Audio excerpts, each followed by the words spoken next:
जामुड़िया के town hall स्थित नरजून मंच पर नेता प्रतिपक्ष शुभेंदु अधिकारी की पुरसभा के जवाब में शुक्रवार को तृणमूल कांग्रेस की ओर से एक बड़ी जनसभा का आयोजन किया गया।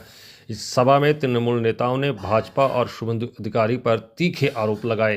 जामुड़िया विधायक हरेराम सिंह ने मंच से बोलते हुए कहा कि शुभेंदु अधिकारी ने अपनी सभा के दौरान बिहारियों को लेकर एक बिहारी 100 बीमारी जैसे अपमानजनक शब्दों का इस्तेमाल किया, लेकिन भाजपा नेता जितेंद्र तिवारी इस मुद्दे पर चुप क्यों है।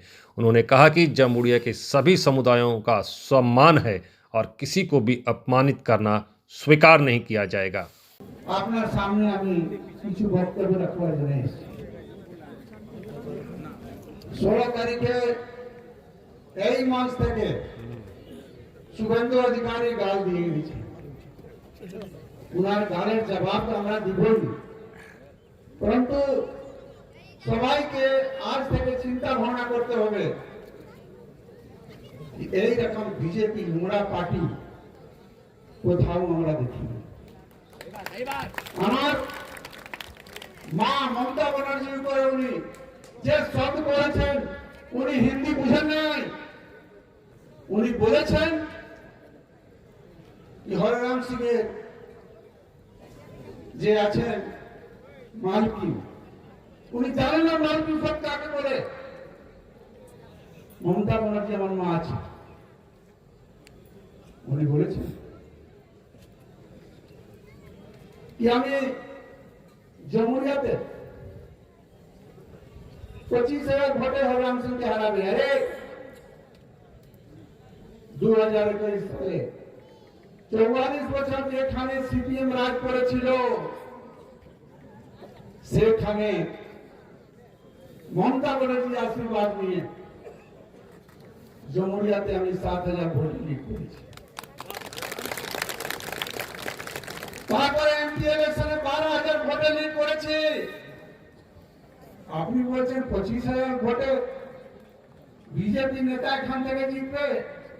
শুভেন্দু বাবু জানেন না, জামুড়িয়া এখন সে জামুড়িয়া নাই। এই জামুড়িয়া মমতা ব্যানার্জি জামুড়িয়া, এই জামুড়িয়া মোলাই ঘাটের জামুড়িয়া, এই জামুড়িয়া আমার মানুষ গোলাকে জামুড়িয়া। উনি কালকে 16 তারিখে যে কথাটা বলেছে, চোর বলেছেন আমাকে। উনাকে প্রমাণ করতে হবে যে আমি কোথায় চুরি করেছি। সারা চোর গুলাকে নিয়ে এখানে মিটিং করেছে, আজুবাজু তো ওই চোর গুলা বসেছিল, আর নেতা বলছে কি আমি চোর। আরে আমরা ভোট চোর নাই। শুভেন্দু বাবু বুঝলেন আমরা মানুষের দিলের চোর আছি, মানুষ দিলের সাথে আছি। আপনি অভিযোগ করেছেন, আমার উপরে অভিযোগ করেছেন।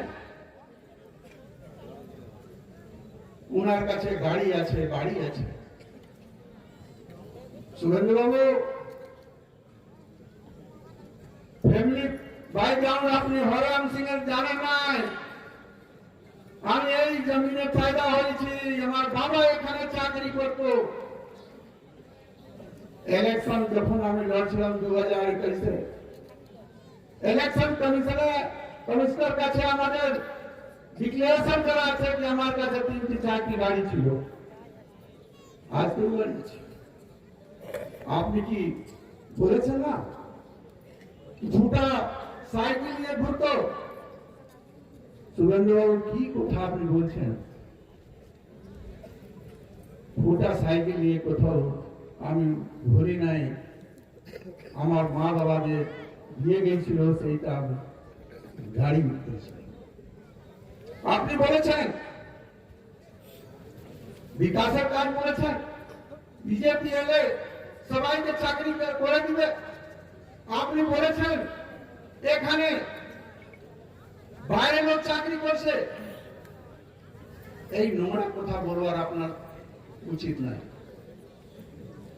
আমি দুটি কথা বলবো। এক তরফ মমতা ব্যানার্জি আছেন, অন্যদিকে মোদীজি আছেন। মোদীজি 11 বছর 12 বছর হয়তো সরকারে উনি কি করেছেন আর মমতা ব্যানার্জি কি করেছেন আমি লেখা জোড়া আপনাদের সামনে রাখবো। 2023 পর যখন আমি এমএলএ হয়েছি 100 কোটি খরচা এখানে আমার সরকার আমার ধন দিয়ে করেছে 100 কোটি টাকা ডেভেলপমেন্টের কাজ আমরা করেছি আমার ভিডিও আছে ভিডিও মদত করেছে আমার কর্পোরেশন আছে কর্পোরেশন মদত করেছে আমার জেলা পরিষদ আছে জেলা পরিষদ মদত করেছে আমার এমপি আছে এমপি মদত করেছে আমি 3 কোটি টাকা পেয়েছি 3 কোটি টাকা খরচা করেছি হিসাব দিয়ে দিব 100 কোটি টাকা আমি এখানে খরচা করেছি আমার সরকার করেছে আপনি বলছেন মোদীজি কি করেছেন উনি তো 2014 বলেছিলেন 2 কোটি চাকরি দিব প্রত্যেক বছর 22 কোটি হিসাবে হলো আমি আপনাদের কাছে জিজ্ঞাসা করছি কত চাকরি কেন্দ্রীয় সরকার এখানে দিয়েছে কত চাকরি দিয়েছে একটি চাকরিতে নেই আপনি চাকরি কথা বলছেন মানুষকে আপনি মিথ্যা প্রশ্ন দিচ্ছেন इलेक्शन पता चल जाओ इलेक्शन में आपको समझ में आ जाएगा जमहूरिया क्या चीज है मैं तो कहता हूं हमारे दोनों मंत्री बैठे हुए हैं कि हमको 25,000 से क्या हराएंगे और बार बार वो बोलते हैं कि आपके नेत्री को हम हराए हैं मैं यह चैलेंज मन से कर रहा हूं यदि सुरेंद्र बाबू आपको लड़ना है तो दीदी के साथ क्यों उनके चेला के साथ लड़ करके दिखा लीजिए जब उन्होंने 27,000 वोट से नहीं जीत करके दिखाया तो मेरा नाम हरराम सिंह आप जो है झूठा प्रचार कर तृणमूल कांग्रेस के लोग बालू चोर है तृणमूल कांग्रेस के लोग कोयला चोर है अरे बालू चोर कोयला चोर को तो स्टेज पर बैठा करके आप उसको गाली दे रहे हैं वो सुन रहे हैं आपने कहा है ये बिहारी 100 पर 100 बीमारी आपको समझ में नहीं आया आज भी तृणमूल कांग्रेस के लोग हमको कहते हैं कि बिहारी लोग जो है बीजेपी को वोट करते हैं अरे बिहारी लोग सुन लो दिमाग में इस बात को रखो बीजेपी के जो सुप्रीम नेता है उन्होंने ऐसा बात बोला है कि ये बीमारी है इसको खत्म करो आपको भी चिंता करना है 2026 के चुनाव में बिहारी लोग क्या करता है उन्हें बैठा करके और एक मिनट नए नए नेता आए जो बिहारी कहते हैं हम बिहारी हैं अरे बिहारियों को तुम्हारे सामने खड़ा होकर के गाली दे रहा है और तुम लोग सुन रहे हो ये उचित नहीं और जितेंद्र तिवारी जी का भाषण में सुन रहा था वो कह रहे थे यहाँ जो है सिंडिकेट राज चल रहा है मैं इस मन से उनको चैलेंज करता हूं 25 फैक्ट्रियां यहाँ चलती है एक भी फैक्ट्री मालिक कह दे कि हमारे यहाँ कोई सिंडिकेट के लोग आते हैं और सिंडिकेट यहाँ काम करता है तो मैं राजनीति छोड़ दूंगा मुझे राजनीति की ऐसी जरूरत नहीं है लेकिन झूठा प्रचार जमुरिया में कहीं भी सिंडिकेट नहीं चलता बालू चलता है गवर्नमेंट के लाइसेंस के ऊपर चलता है गवर्नमेंट को टैक्स मिलता है बालू चलता है कोयला चोरी का आप लगा दें विरोधी बांग्ला विरोधी बीजेपी आप लोग जिंदगी भर यही की है और ये करने के बाद आपको दिमाग में कई बात आ रहा है इस बात को बोलने से हमारे लोग बहुत खुश होंगे हमारे 500 कार्यकर्ता के ऊपर जो प्रमुख कार्यकर्ता है उसको आप सीबीआई का डर दिखा रहे हैं कि मैं लिस्ट लेके जा रहा हूं कल जवाब दूंगा अरे सीबीआई ईडी को करने से कुछ फर्क नहीं पड़ता हम लोगों ने तो देखा है कि हमारे कितने नेता को आपने जेल में रखा है फिर जेल से छूट करके आज फिर पॉलिटिक्स कर रहे हैं इस तरह बात नहीं करना चाहिए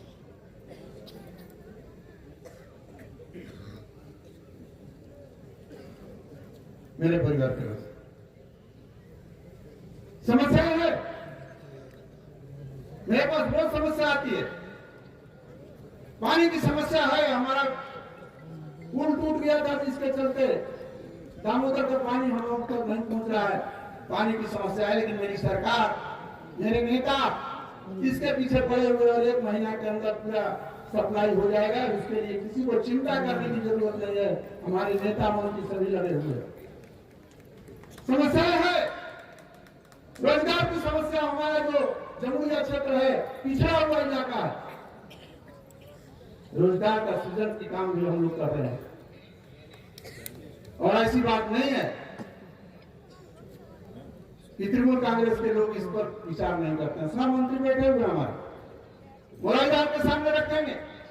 10 बार इनसे बात हुआ और उन्होंने कहा है कि समस्या का समाधान आपको करना पड़ेगा, हम लोग आपके साथ बैठ करके मिल करके विचार करेंगे। मेरे परिवार के लोग दीदी को जो उल्टा सीधा बोलता है, तकलीफ, जिन्होंने अपना जीवन पूरा गरीब जनता के लिए खपा दिया, शरीर में ऐसा कोई हमें नहीं है जिस पर चोट नहीं सीपीएम के लोगों ने किया है। कई बार तो मार करके उनको फेंक दिया गया कि मर गई है, और उस औरत को उल्टा उल्टा बोलते हैं। ये बर्दाश्त से बाहर का चीज है, इसको आपको नहीं बोलना चाहिए। और ये कल्चर तृणमूल कांग्रेस का कल्चर नहीं है। हम किसी को गलत बात नहीं बोलते। आप राजनीति करते हो, बीजेपी के राजनीति करते हो, करो, परंतु गाली मत। जनता समझदार हो चुकी है, जनता जानती है कि कौन काम करेगा। आज हमारी माताएं बहनें बैठी हुई हैं। मैं आपसे पूछना चाहता हूं कि ममता बनर्जी लक्ष्मी भंडार के नाम पर योजना के अंतर्गत आपको 1000 रुपया पर महीना मिल रहा है। बड़ी जोर से हल्ला कर रहे हैं। बिहार में 10,000 रुपया औरतों को दिया गया है। अरे 10,000 रुपया तो आप एक बार दिए, हम 12,000 रुपया सालाना में हम लोग देते हैं लक्ष्मी भंडार योजना के अंतर्गत। ये जानकारी आप लोगों को होना चाहिए। जीवन से शुरू करके जीवन के मृत्यु तक हमारे पास जो है स्कीम है और चल रहा है। इसलिए सबको मिलकर के लड़ाई करना है। मेरे परिवार के लोग খালি জামুরিয়া নয়, বিভিন্ন জায়গায় বিভিন্ন বিধানসভায় তিনি যাচ্ছেন, জনসভা করছেন। আমি একটাই কথা তাকে বলতে চাই, বিধানসভা কেন, আপনি যদি ওয়ার্ডে ওয়ার্ডে সভা করেন, বিজেপি এই অঞ্চল থেকে জিতবে না। পশ্চিম বর্ধমানে বিজেপি কোনো আসন পাবে না। গতবারে 2টো আসন পেয়েছিলেন আপনারা, আসানসোল দক্ষিণ এবং কুলটি। এবারে কিন্তু সেই 2টো আপনারা পাবেন না। তার কারণ আসানসোল দক্ষিণে যিনি জিতেছিলেন অগ্নিমিত্রা পাল, জেতার পর 4.5 বছর তাকে দেখা যায়নি। ঠিক যখন ভোট এসছে, ভোট পাখির মতো আবার তিনি এলাকাতে ঘোরা শুরু করে দিয়েছেন। মানুষ কিন্তু সুবিধাবাদীদের ভোট দেয় না। যারা 5 বছর মানুষের সঙ্গে থাকে, যারা মানুষের কথা ভাবে, যারা মানুষের কাজ করে, মানুষ কিন্তু তাদেরকে ভোট দেয়। একদিকে মমতা বন্দ্যোপাধ্যায় 100 খানা প্রকল্প চালাচ্ছেন, জন্ম থেকে মৃত্যু পর্যন্ত মানুষের যা প্রয়োজন অল্প হলেও তিনি কিন্তু পাশে দাঁড়ান। আমার মা বোনেরা আছেন, প্রতি মাসের প্রথম সপ্তাহে লক্ষ্মীর ভান্ডার কিন্তু পেয়ে যান। এখানে যত মানুষ আছেন তারা কিন্তু ঠিক সময়ে বিনা পয়সায় রেশন পেয়ে যান। কেউ অসুস্থ হলে 5 লক্ষ টাকার স্বাস্থ্য সাথীতে সরকারের সাহায্য বড় বড় হাসপাতালে গেলেও পেয়ে যান।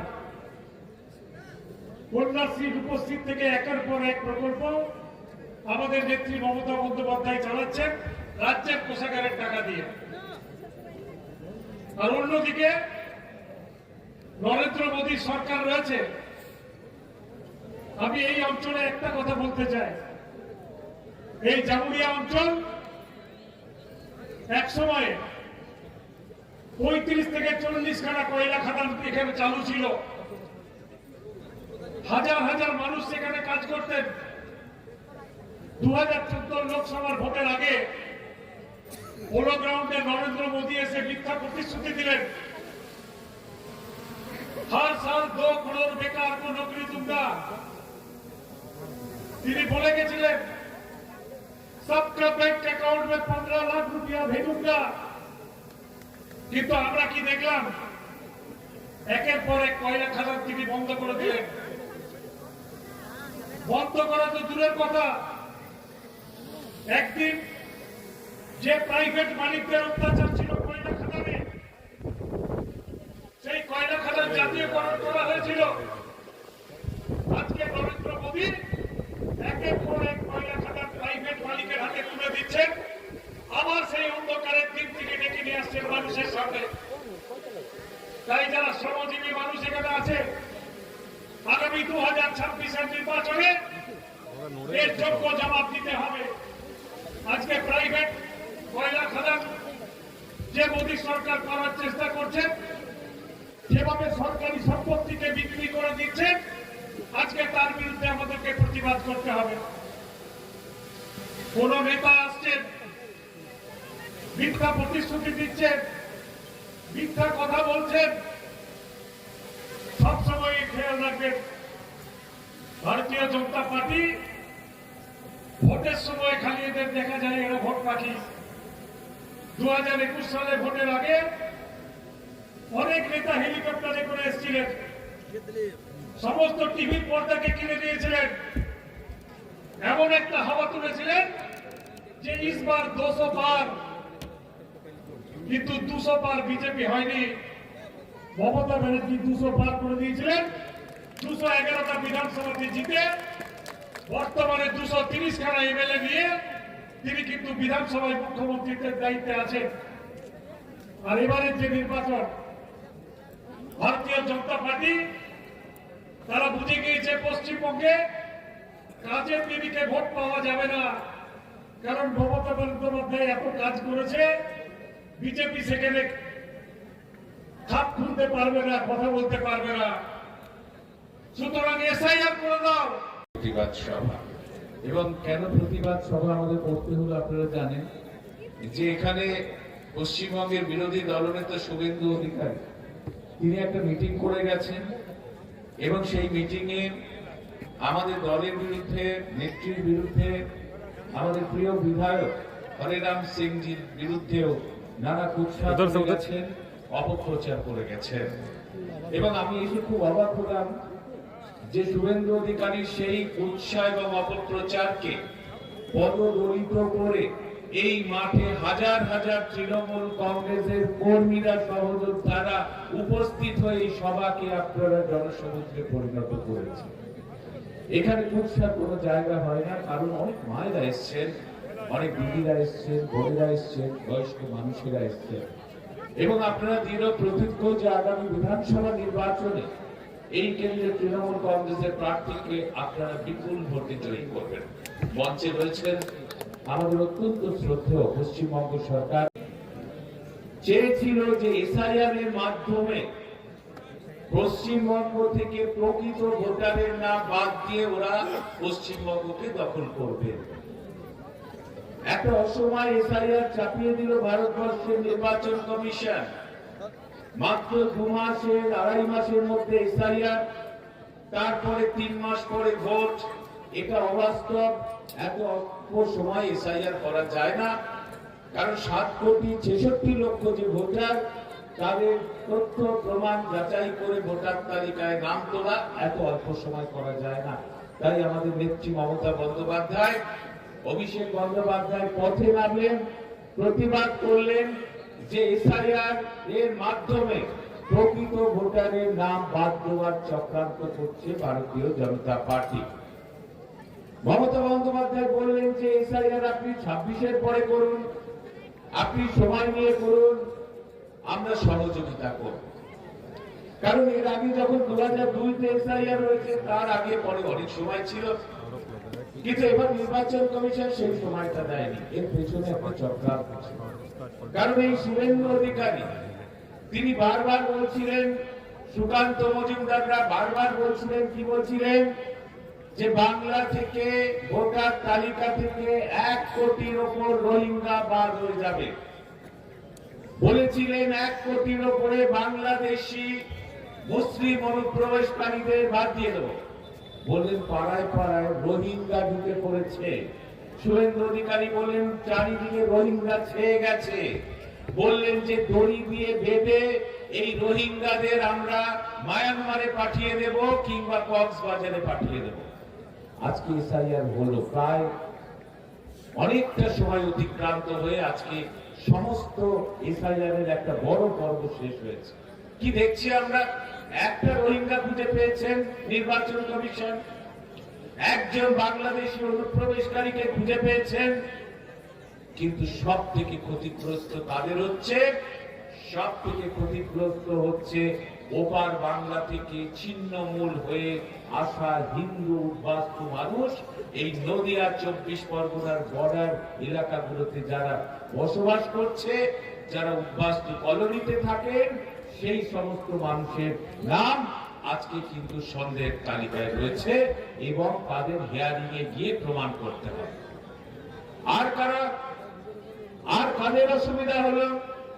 অসুবিধা হলো ভারতবর্ষের অন্যান্য রাজ্য থেকে, বিহার থেকে, উত্তরপ্রদেশ থেকে, অন্যান্য রাজ্য থেকে যে সমস্ত মানুষেরা বহু কাল ধরে এই বাংলায় এসেছিলেন, এই আসানসোল, রানীগঞ্জ, শিল্পাঞ্চলে কাজ করেছিলেন, এখানকার কলিয়ারিগুলোতে তারা শ্রমিক হিসেবে কাজ করেছিলেন, যে মানুষগুলো যারা এই বাংলাকে ভালোবেসে থেকে গিয়েছিলেন, এই বাংলাকে বিভিন্ন নির্বাচনে ভোট দিয়ে পঞ্চায়েত তৈরি করেছেন, মিউনিসিপ্যালিটি তৈরি করেছেন, বিধানসভায় ভোট দিয়েছেন, লোকসভায় ভোট দিয়েছেন, সেই অনেক মানুষের কিন্তু আজকে এসআইআর এর ফলে আজকে সমস্যা তৈরি হয়েছে। এই সমস্যা তৈরি করেছে ভারতীয় জনতা পার্টি এবং শুভেন্দু অধিকারীরা। এরা প্রকৃতপক্ষে মানুষকে একটা অস্তিত্বের সংকটের মধ্যে ফেলতে চায়, একটা বিড়ম্বনার মধ্যে ফেলতে চায়, একটা বিপদের মধ্যে ফেলতে চায়। এটা হচ্ছে নরেন্দ্র মোদী অমিত শাহর কৌশল। কারণ 2014 সাল থেকে এই 11 বছরে নরেন্দ্র মোদী ভারতবর্ষের মানুষের জন্য এমন কোন প্রকল্প তৈরি করতে পারেননি যেটা একেবারে ভারতবর্ষের কোনায় কোনায় সাধারণ মানুষের কাছে পৌঁছে যাবে। কোন প্রকল্প তৈরি করতে পারেননি। এখানে যারা